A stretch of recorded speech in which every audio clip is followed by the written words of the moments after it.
bad kitchen boy.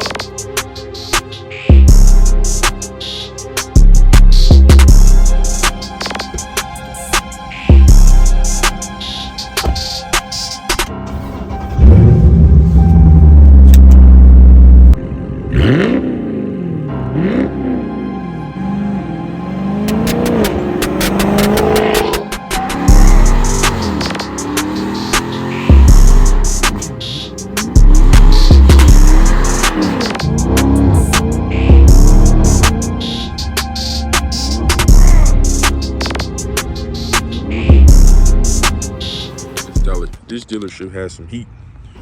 This is all wide body scats here, and they have a lot of wide body Hellcats on the floor. It's crazy. They definitely got some stuff here. This is probably the best dealership here in Kansas, period. All this plum craziness going on. Look at this. Even more back here. They got 2 Super B editions. Oh my. What's up, YouTube? Back at it with another one. I'm sure everyone has seen it by now. The last Charger and the last Challenger have both been, ran off the assembly line. So kiss all that goodbye. If you don't get a new one now, you'll never get a new one. I mean, it'll be a pre-owned one, but even if it's low miles, it won't be like having a brand new one or being able to go and place an order on one. You're just going to have to get whatever you can find on a dealership or buy private sale from someone. That's just what it's going to be. And I'm sure you all know, since these cars are done and it's the end of an era, you thought they were still in them before.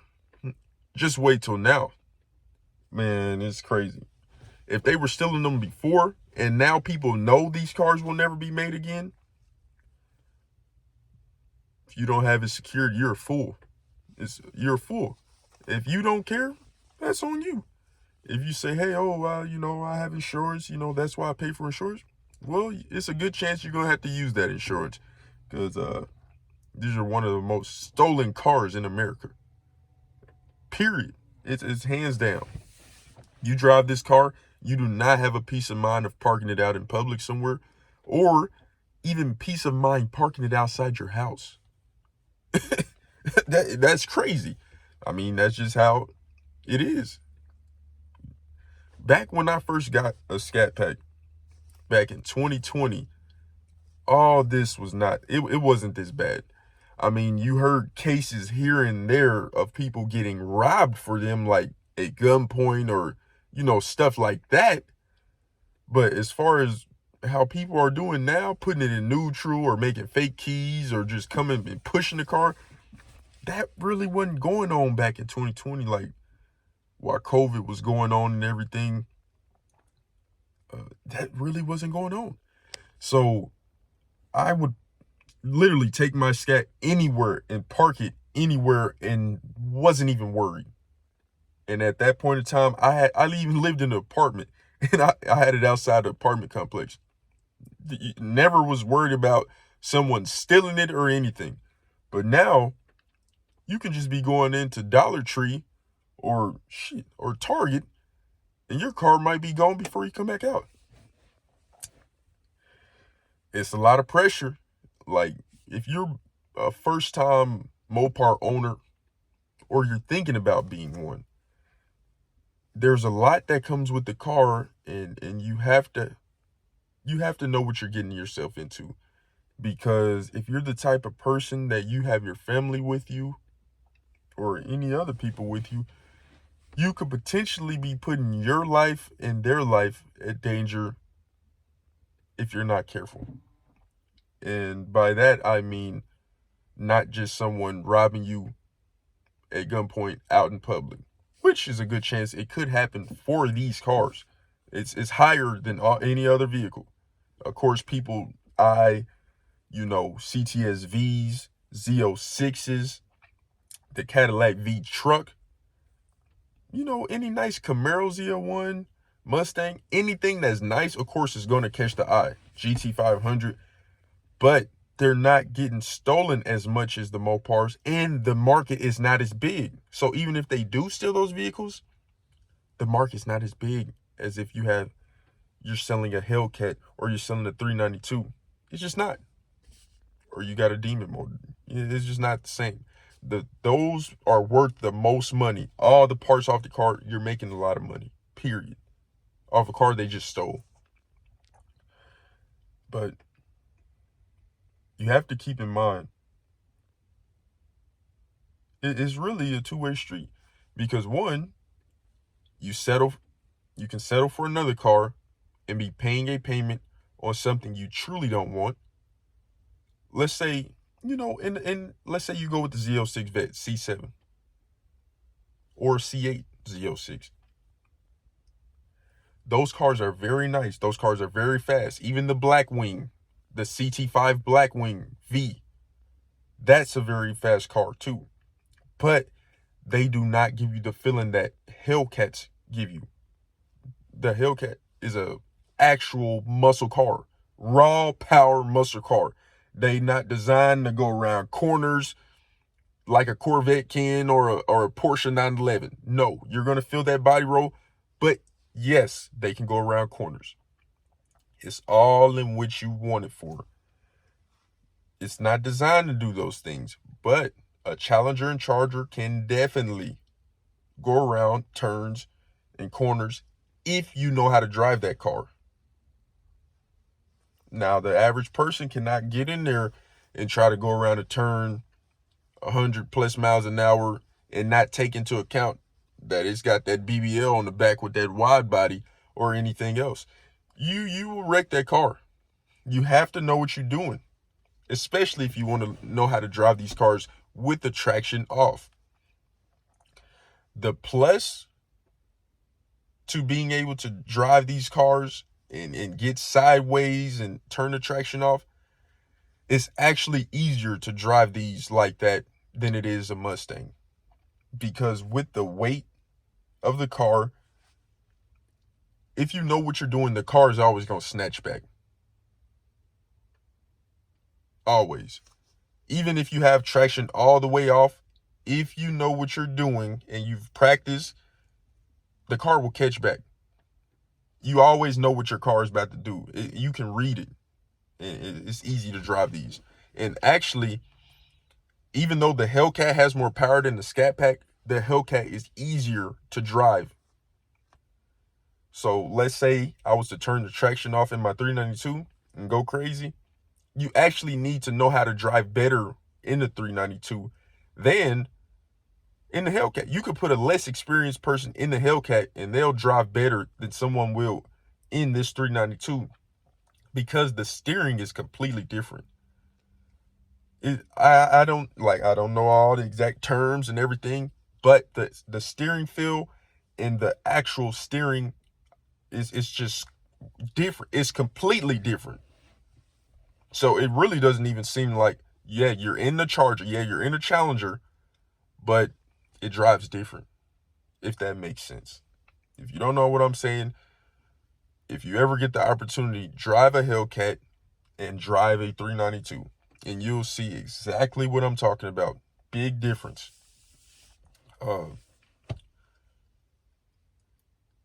I don't recommend someone to fall under the trap of turning their traction off and doing donuts or sliding for the first time in public. You know, if someone, hey, do donuts, slide, do it. It will end ugly. Especially if that's your first time. You have no experience doing that. Why would you do it on camera in public with other cars around and people around? It doesn't make sense. People that you see doing those things and doing it very well, that's not their first time. They practice, like literally practice doing that. The same way NBA players go shoot around in the gym and work out, that's how they do with their driving. So these people can drive blindfolded doing that stuff. I'm just being serious. If you want a Hellcat, and that's any platform, Demon 170, Red Eye, Jailbreak, Super Stock, a regular Hellcat, it's not the end of the world. Now, all these cars are not just going to disappear off the face of the earth just because they're not selling them anymore. You will be able to find one. And I'm not saying just go to the local dealership and if you don't see one, think they're going. No, get online and search nationwide when you're ready for one, and you'll find it. These cars are not going anywhere. The only thing that's going to be different is just that it's going to be pre-owned. And if you do end up with a new one, it might have like 300 miles on it, 500 miles on it, and somebody then brought it back in, but technically it would be pre-owned at that point. But it's still in brand new condition. There's going to be plenty of those going around. And plus, you'll even have more Hellcats that will be returned in the next year or two just from being leased. So you have some leased ones coming back. So you still have you have time. Now, if you're talking about 10 years from now, that's a different story. But if you're just talking about in the next year or the next 1 to 3 years, there's going to be Hellcats galore, Scat Packs galore. They're not going anywhere. You just have to find one and find the right deal for you. That's it. That's all. If you're in a position like me, or even in a better position, like for me, my vehicle will be paid off in the next couple years or so. So I would then have the option to either trade it for something I want, or keep it, or get something else and sell this outright, private sale, and just pocket the money and get a whole new car. So I have options. And if you're in that position, just take good care of your vehicle. Do all your maintenance that you need to get. As you all know, mine's is over 100,000 miles now, still running phenomenal. I just have a couple things that I need to do maintenance-wise, and it'll be running just like a 23. Make sure you stay on top of your maintenance. And the reason I'm trying to stress that is because these cars are always going to hold value. Now, it's not always going to be worth the same amount as when you bought it. Speaking on, like, okay, if you have a older model, like a 2018 Scad or a 17 Hellcat, those are not going to be worth as much as, of course, a Demon 170 or a new Jailbreak. It's just not going to happen. It's just not. But they will always have some type of value. At the end of the day, your car will be worth something. No matter what. Just know it. It will be. Hands down. I don't care. It will be. Even with miles. Even if your Hellcat has over 100,000 miles, there's somebody who would buy it today. And don't care about miles or nothing because they know how to fix it, or either have the resources to get it done, no matter what's wrong with it. And even put an extended warranty on it after they buy it from you. So the miles are not stopping anything. These cars have a huge demand. And the supply is still there. Cherish your vehicles. Drive it. Get a lot of seat time and really drive these cars. I mean, it's all cool and everything to keep it tucked like Garage King. But if the fastest you've ever went on the highway is like 100 miles an hour and you just cruise, this ain't the car for you. You need to be in a PT Cruiser. Drive this car like it's meant to be driven. But be smart about it too. And depending on what areas you live in, it makes things complicated too. Like me, where I live, I can go crazy.